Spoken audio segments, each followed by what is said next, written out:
dan ia tinggal berdiri di pantai laut. Lalu aku melihat seekor binatang keluar dari dalam laut, bertanduk 10 dan berkepala 7. Di atas tanduk-tanduknya terdapat 10 mahkota, dan pada kepalanya tertulis nama-nama hujat.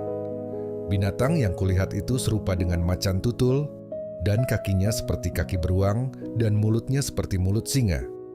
Dan naga itu memberikan kepadanya kekuatannya, dan tahtanya dan kekuasaannya yang besar. Maka tampaklah kepadaku satu dari kepala-kepalanya seperti kena luka yang membahayakan hidupnya, tetapi luka yang membahayakan hidupnya itu sembuh. Seluruh dunia heran, lalu mengikut binatang itu, dan mereka menyembah naga itu, karena ia memberikan kekuasaan kepada binatang itu. Dan mereka menyembah binatang itu sambil berkata, "Siapakah yang sama seperti binatang ini? Dan siapakah yang dapat berperang melawan dia?" Dan kepada binatang itu diberikan mulut yang penuh kesombongan dan hujat. Kepadanya diberikan juga kuasa untuk melakukannya 42 bulan lamanya. Lalu ia membuka mulutnya untuk menghujat Allah, menghujat namanya, dan kemah kediamannya, dan semua mereka yang diam di sorga. Dan ia diperkenankan untuk berperang melawan orang-orang kudus, dan untuk mengalahkan mereka. Dan kepadanya diberikan kuasa atas setiap suku dan umat, dan bahasa, dan bangsa. Dan semua orang yang diam di atas bumi akan menyembahnya, yaitu setiap orang yang namanya tidak tertulis sejak dunia dijadikan di dalam kitab kehidupan dari Anak Domba yang telah disembelih. Barang siapa bertelinga, hendaklah ia mendengar. Barang siapa ditentukan untuk ditawan, ia akan ditawan. Barang siapa ditentukan untuk dibunuh dengan pedang, ia harus dibunuh dengan pedang.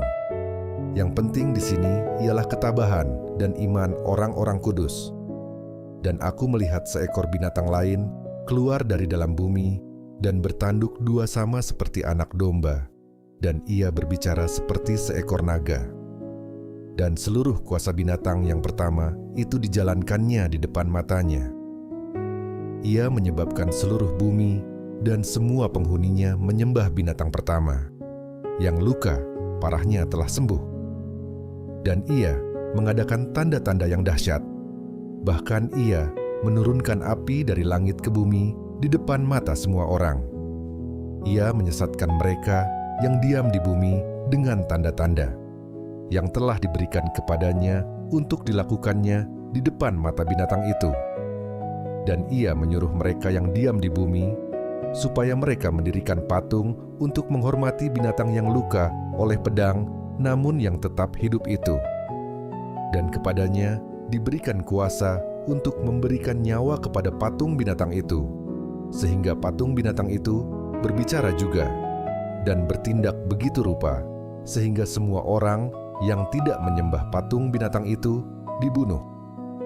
Dan ia menyebabkan sehingga kepada semua orang, kecil atau besar, kaya atau miskin, merdeka atau hamba, diberi tanda pada tangan kanannya atau pada dahinya, dan tidak seorang pun yang dapat membeli atau menjual selain daripada mereka yang memakai tanda itu, yaitu nama binatang itu atau bilangan namanya. Yang penting di sini ialah hikmat. Barang siapa yang bijaksana, baiklah ia menghitung bilangan binatang itu, karena bilangan itu adalah bilangan seorang manusia, dan bilangannya ialah 666.